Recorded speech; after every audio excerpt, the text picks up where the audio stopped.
Oke teman-teman, jumpa lagi di channel Bantu Kreatif. Untuk hari ini saya akan memutarkan berita terbaru atau video yang terbaru. Dan untuk berita-berita kali ini seperti biasa ini dibahas dan dikomentari oleh teman kreator kita, yaitu Opung Parpilak. Nah, jelas sudah nih Opung Parpilak ini dilihat dari penampilannya ini sangat luar biasa sekali. Oke teman-teman, supaya teman-teman tidak penasaran dengan isi videonya, mari kita lihat dan kita tonton sampai habis supaya teman-teman tidak gagal paham. Oke, kita langsung aja kita tonton videonya. Oke, kita langsung gas. Pung, kok lain penampilanmu kali ini, Bung? Kok nggak ada pakai belangkon dan juga nggak di belakang studio? Ya, aku minta maaf lah sama kalian ya. Karena aku sendiri pun juga sekarang ini untuk beberapa hari ke depan kemungkinan besar tidak di studio ya. Karena 1 minggu ini ada pekerjaan yang harus aku lakukan ya. Bukan ke rumah Pak Kasmujo, bukan. Ya, pokoknya ada pekerjaan yang harus kulakukan ya. Jadi maklumi aja lah ketika aku itu melakukan pengambilan video outdoor ya. Sebetulnya nggak outdoor juga sih, indoor juga ini dalam mobil. Jadi makin kesini ya, itu respon CS itu makin aneh ya. Jadi dia sudah berubah profesi, bukan jadi peneliti lagi tapi jadi YouTuber. Dan yakin aku, sekarang tanggal 22 udah gajian dia. Udah gajian dari dia dari YouTube ya. Kenapa aku bilang begitu ya? Karena dia makin kesini ya, makin rajin dia. Rajin dia, pergi dia ke rumah Kasmujo, pergi dia ke UGM, pergi dia ke tempat KKN Bapak Joko Widodo, pergi dia juga menemui humasnya, humas UGM, dan semua hasilnya zong. Semua ya, semua perjalanan yang mereka lakukan ya, penelitian yang mereka lakukan ya, itu zong hasilnya. Dan paling ketawa aku waktu mereka ya, Sentana TV barengan sama Baligi Academy ya kan, dua-duanya ini podcastnya. Yang Sentana TV podcastnya si Michael Sinaga, Baligi Academy podcastnya siapa ini, si Rismon kan begitu. Yang paling malunya lagi ketika mereka menjumpai Andi Wijayanto kan begitu. Itu sekjen tim pemenangannya Bapak Joko Widodo tahun 2014 kan begitu ya. Ya, mereka menggiring ya, pertanyaan ke kanan dijawab Bapak siapa, Pak Adi, ke kiri ya kan, menggiring pertanyaan ke kiri dapat jawaban yang kanan. Tapi mereka itu memang harus lakukan itu. Karena apa? Karena mereka harus memperbarui konten-konten mereka. Ya wajar lah, namanya juga cari makan dari YouTube kan begitu. Ya, mereka lakukan penelitian, riset sana sini, mereka jumpai orang sana, mereka jumpai orang sini, mereka jumpai siapa yang menurut mereka memang mendukung opini mereka. Ya, ternyata banyak dari semua yang mereka jumpai itu justru kontraproduktif ya kan untuk channel-channel mereka ya. Jadi coba perhatikan kalian, kenapa aku katakan Rismon itu sudah jadi YouTuber, bukan lagi jadi seorang peneliti ya. Kalian perhatikan aja, orientasinya bukan lagi keilmuan, kan begitu ya. Kita lihat makin lama makin ngaco. Aku udah pernah katakan sama kalian, mereka ini para pembenci Bapak Joko Widodo ya, mereka akan loncat-loncat. Tadinya ijazah palsu, mereka lari ke skripsi. Setelah itu mereka gembar-gemborkan pemakzulan. Setelah itu mereka lari ke mengomentari masalah penyakit Bapak Joko Widodo. Nah sekarang respon korek-korek, Bapak Joko Widodo itu adalah merupakan keluarga dari PKI. Kan begitu. Yang penting ada konten. Walaupun kontennya itu nggak produktif, ya yang penting ada konten. Tanggal 22 gajian. Nah itu tujuan dari Rismon. Karena apa? Karena aku makin kesini makin melihat, kok kayaknya nggak pernah ada pergerakan si Rismon ini di dunia penelitian, di dunia pendidikan, di dunia ilmu pengetahuan. Kok asik nge-YouTube aja. Setelah itu perhatikan kalian, rajin kali live. YouTuber kalau rajin live itu bukan artinya dia ingin menyebarkan informasi sebanyak-banyak. Bukan. Intinya dia lagi cari follower. Karena di algoritma YouTube, ketika kita rajin live ya, itu banyak orang yang akan memfollow kita. Lagi cari subscriber dia. Kok Bung tahu, Bung? Ya karena memang aku adalah seorang wirausaha ya, yang juga melakukan hal yang sama kan begitu. Aku kan suka observasi. Ya wajar, YouTubeku pengen rame kan begitu kan. Bagaimana caranya? Oh ternyata dengan cara live kan begitu. Nah itu juga yang dilakukan si Rismon. Makanya aku katakan ya, Rismon itu sekarang bukan lagi peneliti tapi YouTuber. Ya, jadi sekarang begini ya. Kalau memang dia seorang peneliti, ya, dan juga si Roy Suryo juga mengatakan dirinya seorang peneliti, ya. Ikut-ikutan si Tifa juga mengatakan dirinya peneliti. Kita tunggu aja, apakah Rizal Fadila juga mengatakan dirinya seorang peneliti? Karena begini, ya, ada beberapa asosiasi peneliti yang ada di Indonesia, ya, yaitu ada I4, ya. I4 itu Ikatan Ilmuwan Indonesia Internasional. Setelah itu ada ALMI, setelah itu ada IADI, ya. Jadi di 3 asosiasi peneliti ini, coba cek dulu nama mereka ada nggak. Kalau memang ada, oke, sah, mereka adalah seorang peneliti dan legal standing mereka jelas. Sama seperti seorang pengacara. Kalau misalnya seorang pengacara mengatakan dirinya dari seorang pengacara, tapi dia tidak ada di dalam Peradi, dia tidak ada di dalam Peradi Bersatu, ya. Setelah itu dia tidak ada di asosiasi yang lainnya, berarti kan dipertanyakan. Lihat kan begitu, dipertanyakan statusnya sebagai seorang lawyer.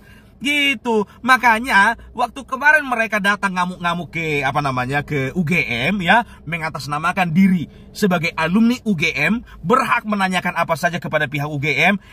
Brother, ku bilang sama kau Rismon, berapa juta orang yang sudah dilahirkan oleh UGM, ya? Jadi kalau semuanya contohnya mau bertanya, ya kan, apalagi pihak UGM sudah tahu tendensinya ke arah mana, ya nggak mungkin lah dimaui, kan begitu. Setelah itu pergi ke rumah Pak Kasmujo, ditolak. Mereka framing lah bahwasanya Kasmujo begini, menyatakan begini, padahal mereka yang ditolak, kan begitu. Setelah itu pergi menjumpai humasnya UGM. Ternyata jawaban apa yang mereka dapatkan? Maaf Bapak, mohon maaf dulu, saya jangan direkam. Kata si Rismon, iya kan? Kenapa Bapak tidak mau direkam? Bapak ini sebagai petugas negara, kenapa tidak bisa direkam? Kok kau ngerti nggak undang-undang ITE dan juga undang-undang jurnalistik? Kan begitu. Seseorang itu mempunyai hak untuk tidak dipublikasikan, tidak direkam, tidak ditampilkan wajahnya, kan begitu. Ini masa kau paksa-paksa orang untuk rekam gambarnya? Lapet, ya kan? Nah, jadi yang menarik perhatian itu ketika mereka itu pergi ke Solo, menjumpai seseorang yang menamakan dirinya sesepuh Solo, ya, yang bernama Usman Amiruddin, ya. Setelah cek and recheck, ya, ternyata sesepuh Solo itu bukan dia, gitu loh. Ada orang lain yang merupakan asli sesepuh Solo, ya. Tapi aku nggak bisa sebutkan namanya di sini karena apa? Ya, karena ini menyangkut status seseorang, kan begitu. Dan mohon maaf, aku juga nggak boleh terlalu sok tahu apakah yang menjadi kriteria seseorang itu dikelompokkan, dikategorikan sebagai sesepuh di Kota Solo. Aku juga nggak tahu, kan begitu. Apakah cuman karena umurnya yang tua? Apakah karena dia dari golongan kerajaan? Apakah dia itu dari golongan pemuka agama? Apakah dia dari golongan tertentu sehingga dia dipanggil sesepuh? Nggak tahu juga. Atau ini hanya penamaan yang disematkan oleh Rismon dan kawan-kawan kepada orang tersebut, si Usman Amiruddin ini, gitu. Karena apa? Tahu sendirilah, mereka itu kan selalu menyematkan diri sebagai seorang peneliti. Ya penting siapa aja dikasih nama, suka-suka hati orang itulah.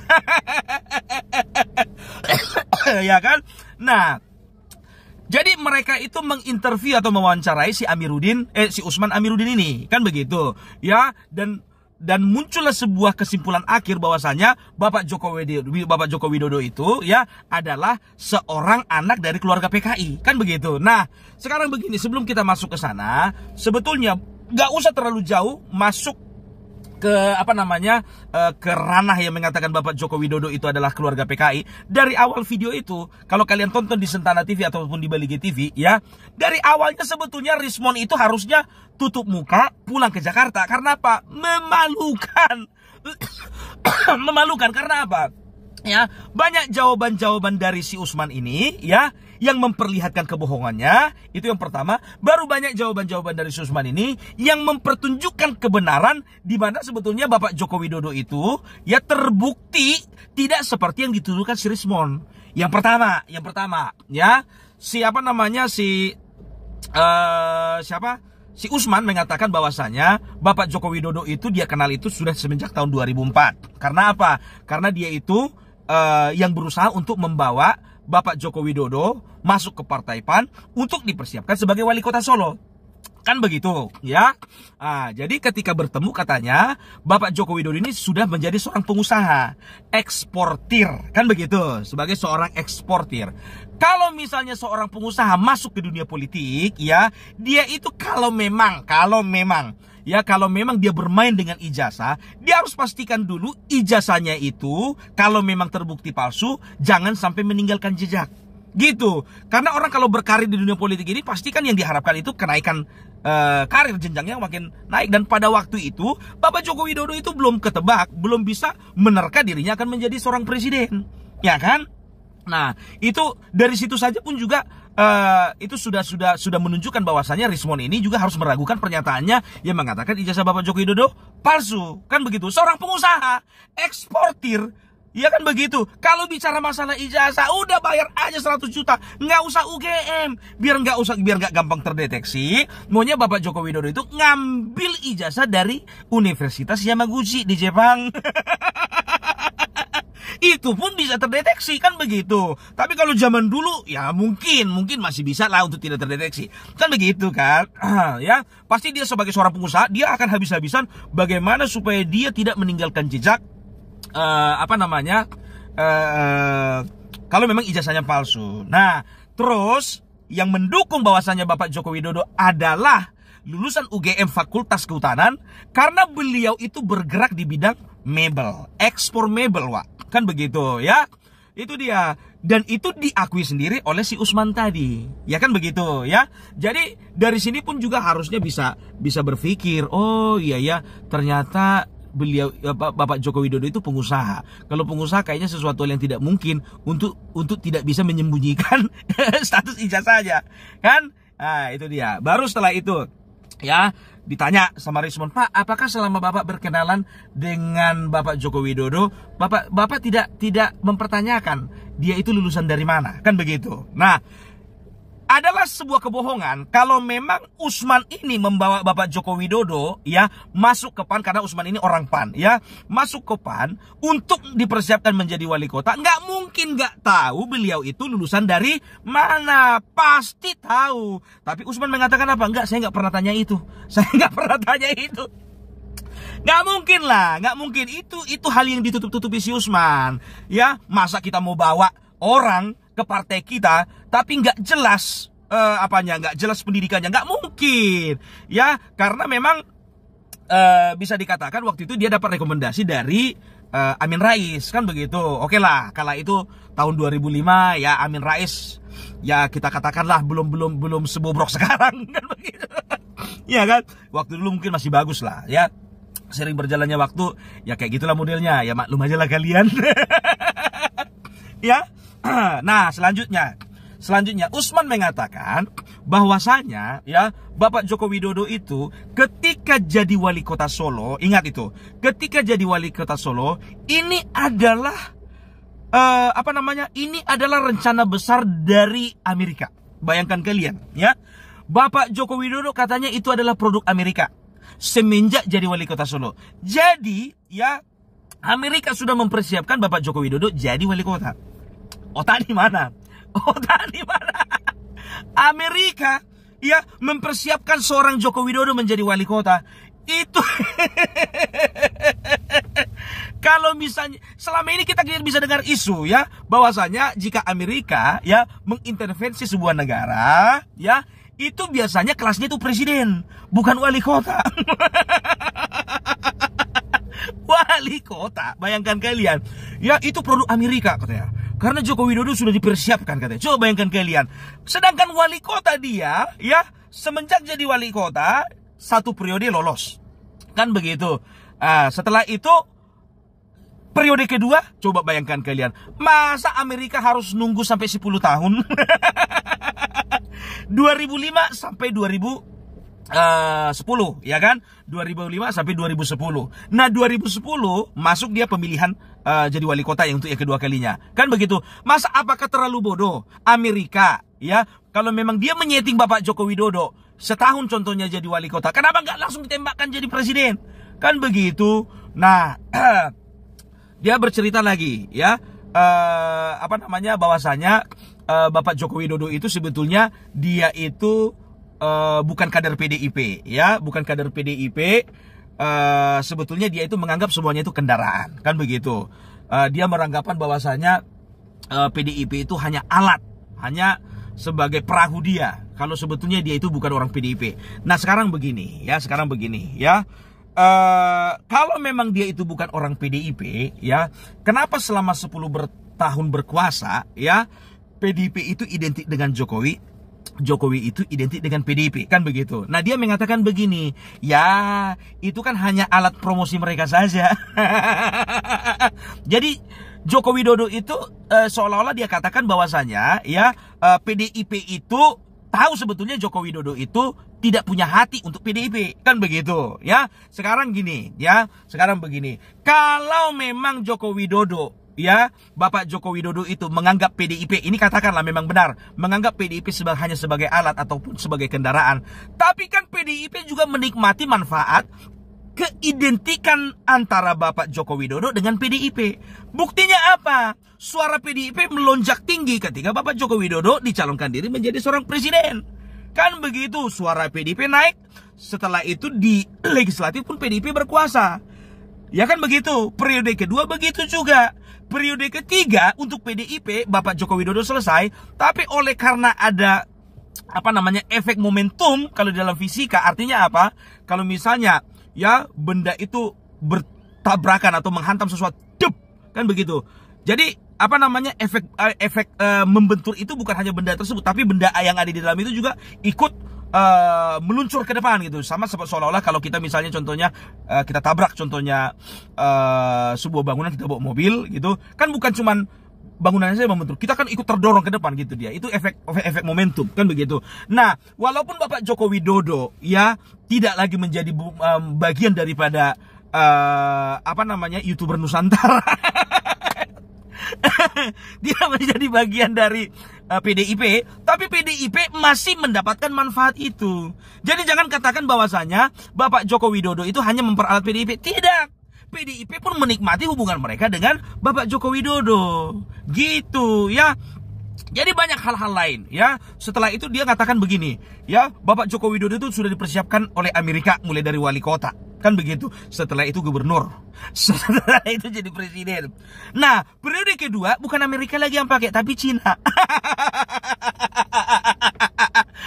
Pak Usman, tolong dulu, Anda berkata bahwasanya Anda itu berpengalaman di politik, kan begitu, ya. Anda berpengalaman di politik, tolong buktikan kepada kami, ya. Asumsi Anda mengatakan Bapak Joko Widodo itu periode pertama itu berpihak kepada Amerika, kedua itu dia itu adalah produk dari Cina. Jangan asal-asalan lah, kan begitu. Jadi ya berikutnya itu dia mengatakan bahwasanya Bapak Joko Widodo itu, ya, itu bapaknya itu adalah salah seorang aktivis dari PKI, kan gitu, ya. Sekarang begini, apakah ada sebuah data dan juga fakta, ya, bukan cuma sekedar saksi loh, ya, ada fakta nggak berupa tulisan, berupa gambar, berupa foto yang menunjukkan Bapak Joko Widodo itu ayahnya, orang tuanya adalah merupakan anggota dari PKI, ya. Dia katakan juga bukan anggota kalau nggak salah, pengurus kalau nggak salah, ya. Setelah itu ibunya katanya Gerwani. Setelah itu dia katakan katanya dia juga hidup dan tinggal di lingkungan PKI, kan begitu, ya. Coba tolong dulu sajikan kepada kami data, ya. Jangan hanya sekedar narasimu saja.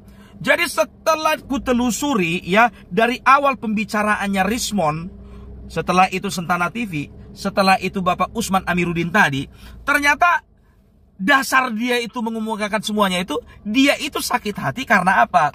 Karena Bapak Joko Widodo, ya, waktu itu sedang dipersiapkan untuk menjadi wali kota dari gerbong PAN, ya.